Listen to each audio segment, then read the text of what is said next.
हमारे पेरेंट्स के साथ में दिक्कत है। आपके पेरेंट्स ने क्या कर दिया, कोकून में छेद कर दिया सर।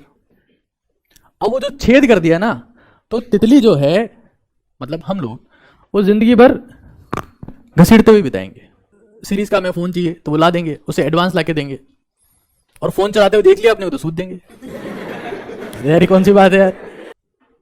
आपने वो एक बहुत बेसिक सी बात सुनी होगी कभी कि गार्डन में एक तितली का कोकून था। कोकून समझते हैं आप लोग? कवरिंग, जिससे जो जीव अभी प्राणी, जो भी जीव है, प्राणी है, वो कमजोर है, उसकी चारों तरफ की कवरिंग, ताकि वो नेचर के अटैक से बचा रहे जब तक वो मैच्योर ना हो जाए, तब तक उसको बोलते हैं कोकून। तो कोकून जो होता है,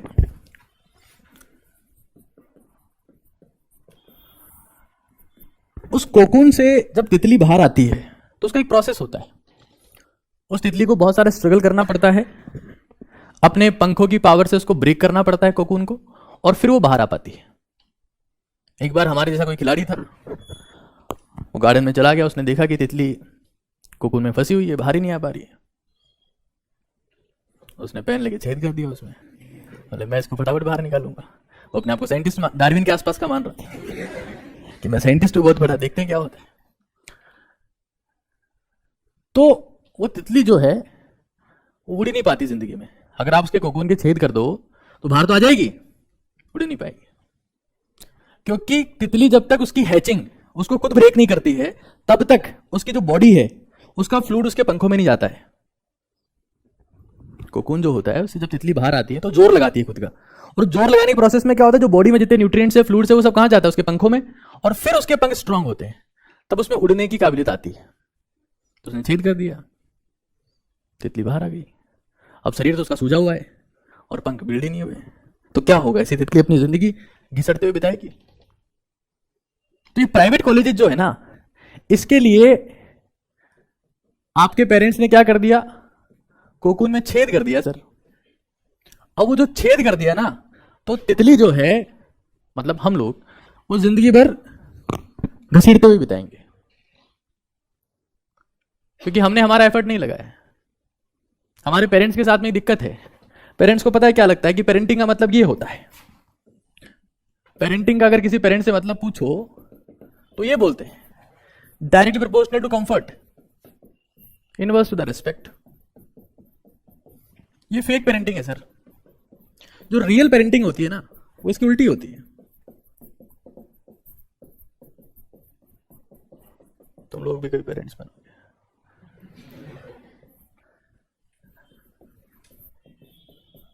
क्वालिटी ऑफ पेरेंटिंग की बात कर रहा हूं मैं।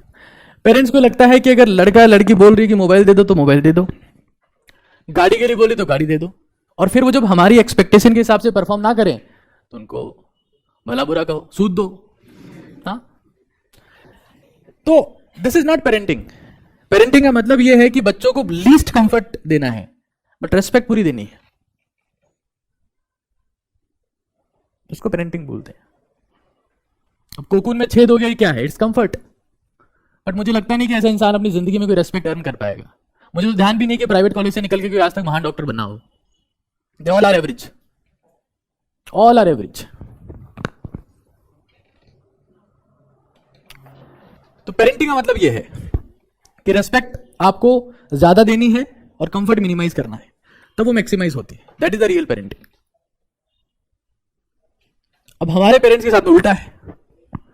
उनको बोलेंगे कि भाई ये इस सीरीज का हमें फोन चाहिए तो वो ला देंगे, उसे एडवांस ला के देंगे, और फोन चलाते हुए देख लिया आपने तो सूद देंगे। यार कौन सी बात है यार। कंफर्ट भी दे रहे हो, सूद भी रहे हो बराबर। तो this is not parenting at all. उसमें क्या होता है कि फिर दोनों का रिलेशन खराब हो जाता है एट द एंड। ना टावर पेरेंट्स की बात मानता है, ना पेरेंट्स उसकी मानते हैं, तो अलग वहां पर एक प्लासी का युद्ध चालू हो जाता है, हल्दी घाटी का नया युद्ध स्टार्ट हो जाता है। तो हम लोगों को ये समझ लेना है सर कि अगर अभी हम लोग, हमारे में थोड़ी सी काबिलियत है, अभी हम लोग थोड़े स्ट्रांग है, फिजिकली स्ट्रांग है, मेंटली स्ट्रांग है, तो अभी हमारे पास संघर्ष करने का मौका है। बाद में तो आपकी औकात ही नहीं कि आप लोग मेहनत कर पाओ। सर क्या बात कर रहे हो, अभी हम बच्चे हैं, बाद में करेंगे, कुछ नहीं कर पाओगे, क्योंकि आपकी बॉडी और आपका ब्रेन वक्त के साथ साथ में बहुत कमजोर हो जाता है। और ये सच है। पहले वो 50 के बाद कमजोर होता था, आजकल तो 35-40 के बाद कमजोर हो रहा है। तो अभी आपके पास में मौका है संघर्ष करने का, मेहनत करने का। अगर आप अभी नहीं कर सकते तो आप लोग कभी नहीं कर सकते, दिस इज वेरी श्योर। फिर आप लोग सोचते रहिएगा कि हम लोग अब क्या करें अपनी जिंदगी में। आपके पास आज मौका है अपने आप को साबित करने का भी और अपने लिए मेहनत करने का भी। बाकी अगर आपको कोकून में छेद करके बाहर आना है तो आपकी इच्छा है, क्योंकि ज्यादातर लोग ये सोचते हैं, ये उनके पास एक ऑप्शन होता है, कोई दूसरा कोर्स कर लेंगे, पेरेंट्स कहीं दूसरे में एडमिशन करवा देंगे, कोई फर्क नहीं पड़ेगा उससे। That's not the life at all. जो आप लोग खुद के दम पे कमाते हो ना, असली कमाई तो वही है, बाकी तो सब टाइम पास है। और जब खुद के दम से कमाई की बात आती है तो सबसे पहली चीज होती है सेक्रीफाइस। आप लोग क्या कमाएंगे, क्या आपके अचीवमेंट्स होंगे, it's all depends on the sacrifice you have done for yourself. तो इस चीज को आप लोग सभी समझ लें। हो सकता है आपके पेरेंट्स के पास में पैसे हो और वो सोच रहे हो इसको करवा देते हैं प्राइवेट में, जा बेटा जा, जी ले अपनी जिंदगी। हो सकता है चाहे सिमरन नाम हो चाहे ना हो, लेकिन अपनी जिंदगी तो जी सकती है। तो that's what we have to understand कि अगर हमारे पास कोकून में कोई छेद, क्योंकि आपने देखा है कभी नीम का जो पेड़ होता है उसकी निम्बोली, कोई सी निम्बोली अगर उसकी छाव में गिरती है कभी नहीं उग पाती है सर, उगती वही जो उससे दूर जाके गिरती है, because it requires light to grow. छाव में कभी कोई निम्बोली नहीं उगती है। तो अगर तुम लोग ये सोचते हो कि हमारे पेरेंट्स हमारे लिए ये कर देंगे वो कर देंगे, हमारे टीचर्स हमारे लिए बहुत बड़ा आसमान तारे वारे तोड़ लाएंगे, तो ऐसा कुछ नहीं होने वाला। You have to do it yourself. और आप इस चीज को जितनी जल्दी समझ लेंगे कि हमारे लिए इस दुनिया में कोई कुछ नहीं करने वाला है, उतनी जल्दी आप लोग सक्सेसफुल हो जाएंगे। और जितनी लेट समझेंगे उतना ज्यादा पेनफुल होने वाला है सब आपके लिए। क्योंकि मैंने कभी किसी पेड़ की छाव में उससे बड़ा पेड़ उगते हुए नहीं देखा। छोटा मोटा उग जाता है, उसको गाय भैंस को चल देते हैं, निपट जाता है।